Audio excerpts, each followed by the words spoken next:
Mafia queue जिससे डरते थे मुंबई के बड़े बड़े अंडरवर्ल्ड के डॉन।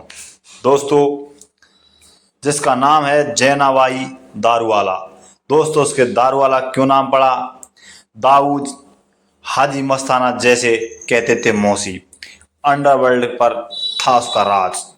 मुंबई आजाद भारत में एक तरफ देश की आर्थिक राजधानी के तौर पर विकसित हो रही थी और दूसरी तरफ ये अंडरवर्ल्ड अपना पैर पसार रहा था। मुंबई के अंडरवर्ल्ड की ढेरों सारी कहानियां दुनिया में सुनी होगी। यहाँ से निकलती हैं तमाम अपराध की, और जयराम की दुनिया में सिर्फ न कि पूरा भारत बल्कि पूरी दुनिया कई देशों पर राज की हैं।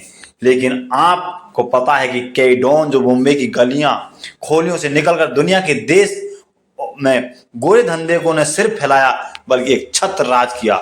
सब एक समय एक महिला को सलाम करते थे। उस महिला को विश्वास में अख्खे मुंबई भी कुछ गैर कानून नहीं हो सकता था। वो महिला जिसे बरदान राजन, मुदलियारा, करीम लाला, दाऊद इब्राहिम, छोटा शकील, इब्राहिम कासर जैसे डॉन मौसी कहकर बोलते थे, जिसे हाजी मस्ताना अपनी बहन कहकर बुलाता था। वो महिला जिसका सरकार भी कुछ नहीं बिगाड़ सकी, जिसका हर आदेश अंडरवर्ल्ड के पत्थरों की लकीर हुआ करता था, उस महिला का नाम था जैनाबाई दारूवाला। वह अंडरवर्ल्ड की पहली माफिया क्यून बनी थी। अंडरवर्ल्ड की रिपोर्ट करने वाले पत्रकार हुसैन जैद की एक किताब है जिसका नाम है mafia queen of the Mumbai. इसमें वे जैनाबाई की कहानी बताते हुए लिखते हैं, साल 1920 के दशक में मुंबई की डोगरी के इलाके में मुसलमान मेम हलवाई परिवार में जैनाबाई का जन्म हो जाता है। उस लोग प्यार से जैनब कहकर बुलाते थे। वो अपने 6 भाई बहनों में सबसे छोटी थी। दोस्तों, उसके बाद डोंगरी की छोटी सी खोली में रहने वाले ये परिवार आर्थिक तौर पर संपन्न नहीं था। पिता सवारियां ढोने का काम करता था। आज़ादी की लड़ाई का दौर था। डोंगरी के लोग भी इसमें शामिल होते थे। जैनब भी छोटी उम्र में उन आंदोलनों में शरीक हो जाती है। उस दौर में छोटी उम्र में शादी हो जाया करती थी। जैनाबाई की शादी 14 साल की उम्र हो गई थी। जैनाबाई शादी के बाद भी आज़ादी के आंदोलन में शामिल रहती है। इस दौरान वे किसी हिंदू को पुलिस से बचाती तो उनके पति उनकी पिटाई करते थे, लेकिन जैनाबाई अपना काम करती रही। समय बीतता रहा। बीतते बीतते बंटवारे का दौर आ गया। भारत और पाकिस्तान अलग हो रहा था। देश की जनता इधर उधर हो रही थी। इसी दौरान जैनाबाई के पति ने उसे पाकिस्तान चलने के लिए कहा, लेकिन जैनाबाई ने इनकार कर दिया। इससे नाराज होकर उसके पति अकेले ही पाकिस्तान चले गए। जैनाबाई अपने 5 बच्चों के साथ मुंबई की डोगरी में रुक जाती है।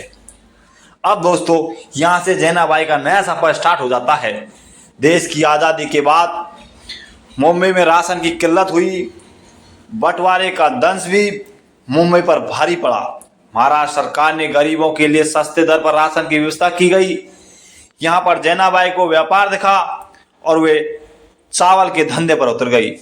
लेकिन जल्द ही उन्होंने चावल में कई तरह के धंधे देखे और वे स्मेलिंग करने लगी। हालांकि चावल का उनका धंधा चला नहीं, लेकिन उन्होंने स्मेलिंग का मोटा मोटी आइडिया सीख लिया था। अब दोस्तों, बन चुकी थी दारू वाली। चावल की स्मेलिंग के दौरान कुछ दारू बनाने वाले से उनका संपर्क हो जाता है। उन्हें दारू के धंधे से पैसा दिखाई देता है, तो दारू बनाने भी सीख लेती है और डोंगरी में ही दारू बनाने से लेकर उसे बेचने का काम शुरू कर देती है। ये काम चलता रहता है। इलाके में जैनाबाई की धमक हो जाती है। जैनाबाई के नाम के आगे दारू वाला जुड़ जाता है। वह बन गई थी जैनाबाई दारूवाला। 20 साल में जैनाबाई ने मुंबई में अपनी धमक जमा ली। पैसे भी आए, शादी की हुई और दारू का व्यापार उनके सारे पर चलता रहा। जयराम के कारोबार पर भी जैनाबाई की पकड़ हो गई थी। सभी बड़े अपराधी जैनाबाई के संपर्क में रहते थे, उनका कहना मानते थे। बड़े बड़े गैंगवार को जैनाबाई को शांत करा देती थी। छोटे छोटे मामलों को भी वो नया मोड़ दिला देती थी। कुल मिलाकर पूरी मुंबई में उनका सिक्का चलने लगा। माफिया फिर क्यों बन गई? 70 के दशक में मुंबई में कई डॉन बने। इसमें हाजी मस्ताना, बरदराजन, मुलदरिया, करीम लाला से लेकर दाऊद इब्राहिम, दाऊद शकील, छोटा शकील। लेकिन जब जैनाबाई को मौसी कहकर ही बुलाते थे, जैनाबाई की जयराम की दुनिया में जो पकड़ थी, उसका असर इन सभी बड़े डॉनों पर दिखाई देता था। वे कभी भी जैनाबाई के रास्ते में आने की कोशिश नहीं करते थे। वे सभी अपने व्यापार के लिए जैनाबाई से सलाह लेने लगते थे।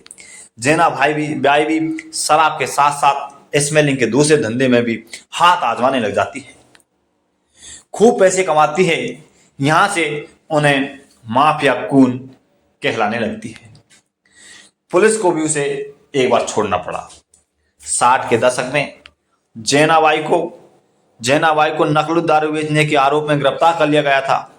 कहा जाता है कि कुछ ही घंटों में पुलिस के महकमे की इसकी चर्चा शुरू हुई और जैनाबाई को पुलिस ने छोड़ दिया। इसके बाद से ही उसके पुलिस से अच्छे रिश्ते रहने लगे। इसका असर यह हुआ कि हाजी मस्ताना भी कभी मुसीबत में पड़ जाता तो जैनाबाई के पास आता, उसे पूरी मदद मिलती थी। दाऊद इब्राहिम भी मौसी कहता था। डोंगरी से दुबई तक किताब में जैदी लिखत दाऊद इब्राहिम के पिता जैनाबाई के अच्छे रिश्ते थे। जैनाबाई उनके घर आया जाया करती थी। ऐसे में दाऊद उन्हें मौसी कहकर बुलाता था। दाऊद जब जयराम की दुनिया में एंट्री करता था तब भी वो जैनाबाई के इर्द गिर्द ही रहता था। जैनाबाई को सारी खबर रहती थी। इमरजेंसी के बाद मुंबई, एक तरफ इमरजेंसी के बाद देश की राजनीति तेजी से बदल रही थी, तो दूसरी तरफ मुंबई का अंडरवर्ल्ड भी तेजी से बदल रहा था। नए नए डॉन, नए नए बिजनेस करने के लिए गैंगवार भी हो रहे थे। अंडरवर्ल्ड कई ग्रुपों में बढ़ चुका था। लेकिन जैनाबाई एक तरफ से सारे तमाशा देख रही थी। हाजी मस्ताना से लेकर दाऊद इब्राहिम तक अपना नेटवर्क बढ़ा रहे थे। दोस्तों, इसी दौर पर जैनाबाई का बड़ा बेटा भी जयराम की दुनिया में तेजी से बढ़ने लगता है। अंडरवर्ल्ड में भी वो अपनी पहचान बना रहे थे, लेकिन उसकी गोली लगने कर उसकी मौत हो जाती है। जैनाबाई को इसका बहुत बड़ा धक्का लगता है। अपराधियों तक पुलिस और जैनाबाई साथ पहुंची, लेकिन फिर जैनाबाई ने हत्यारों को छोड़ दिया और कहा कि इन्हें ऊपर वाला सजा देगा। अब दोस्तों, जैनाबाई जुर्म की दुनिया से धर्म का रास्ता चुन लेती है।